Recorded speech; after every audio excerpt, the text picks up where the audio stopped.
Wah, gak kerasa ya teman-teman. Rasanya baru kemarin kita mulai puasa. Sekarang sudah di penghujungnya aja. Kita sudah masuk nih ke 10 malam terakhir Ramadan yang paling berharga. Ini adalah momen puncak, saat-saat yang paling dinantikan. Yuk kita sama-sama cari tahu gimana caranya memaksimalkan setiap detiknya. Oke, lihat pertanyaan ini jangan langsung panik ya. Ini bukan buat bikin kita cemas, tapi justru buat menyadarkan kita betapa luar biasanya kesempatan yang ada di depan mata. Anggap aja ini pengingat buat kita semua untuk kembali mengencangkan ikat pinggang, bersiap-siap untuk lari sprint di putaran terakhir Ramadan. Oke, jadi ini dia peta perjalanan kita beberapa menit ke depan. Pertama, kita akan bahas keistimewaan malam-malam terakhir ini. Kedua, kita akan susun strategi berburu malam Lailatul Qadar. Ketiga, kita dalami soal itikaf. Keempat, ada beberapa tips praktis biar kita tetap bugar. Dan terakhir, gimana caranya menutup Ramadan dengan penuh makna?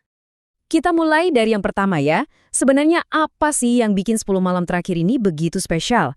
Kenapa momen ini terasa begitu berharga dan ditunggu-tunggu? Jawabannya, karena malam-malam ini itu ibarat jackpot spiritual.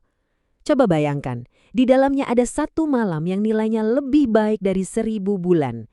Ini juga malam saat Al-Quran pertama kali diturunkan. Malam yang penuh berkah, penuh ampunan, dan setiap ibadah kita pahalanya dilipat gandakan. Pintu langit dibuka lebar-lebar, pintu neraka ditutup rapat-rapat, dan para malaikat turun ke bumi membawa rahmat. Ini beneran kesempatan emas yang luar biasa. Nah, sekarang kita masuk ke menu utamanya, hadiah terbesar dari 10 malam terakhir ini, yaitu perburuan Lailatul Qadar.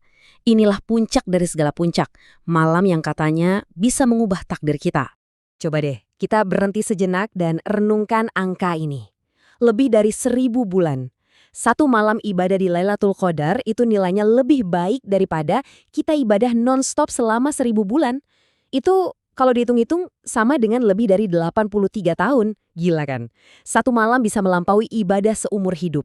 Nah, ini dia pengingat yang super penting. Banyak dari kita mungkin terlalu fokus beribadah di malam-malam ganjil aja kan? Tapi coba deh kita dengarkan kata Ibnu Taimiyah ini. Kalau ada pergeseran satu hari saja di penentuan awal Ramadan, maka yang kita kira ganjil bisa jadi di sisi Allah itu malam genap. Dan sebaliknya. Jadi apa strategi terbaiknya? Jangan pilih-pilih. Anggap setiap malam adalah Lailatul Qadar. Maksimalkan ibadah di semua 10 malam terakhir. Oke, hadiahnya kan besar banget nih. Terus gimana caranya kita bisa benar-benar fokus dan nggak keganggu urusan dunia? Nah, disinilah peran dari amalan iktikaf. Ini adalah cara kita untuk menepi sejenak dari hiruk-pikuk dunia supaya bisa terkoneksi penuh dengan Sang Pencipta. Gampangnya gini, iktikaf itu adalah retret spiritual. Kita sengaja meninggalkan kesibukan sehari-hari, notifikasi handphone, deadline pekerjaan untuk berdiam diri di masjid. Tujuannya cuma satu, fokus beribadah kepada Allah dengan niat yang tulus. Dan gambar ini benar-benar menggambarkan esensi iktikaf. Ini bukan tradisi baru loh, ini adalah sunnah yang dicontohkan langsung oleh Rasulullah. Beliau itu selalu beritikaf di 10 malam terakhir Ramadan sampai akhir hayatnya. Ini adalah momen untuk memutuskan koneksi dengan dunia demi menyambungkan koneksi dengan Allah. Tapi, untuk bisa fokus ibadah semalaman, jelas butuh energi kan? Ibadah malam itu ibarat lari maraton, bukan sprint 100 meter. Nah, pertanyaannya, gimana caranya kita bisa menjaga stamina fisik dan mental kita biar tetap prima? Yuk, kita jujur-jujuran aja. Musuh terbesar kita saat ibadah malam itu apa? Ya, rasa kantuk. Semangatnya sih membara, tapi kelopak mata ini seringkali nggak bisa diajak kompromi. Ini perjuangan nyata yang kita semua rasakan. Tapi tenang, rasa kantuk ini bisa kita siasati kok. Ada beberapa tips praktis nih. Pertama, coba deh power nap di siang hari. 20-30 menit aja udah cukup buat isi ulang energi. Kedua, soal cemilan, pilih yang sehat kayak buah.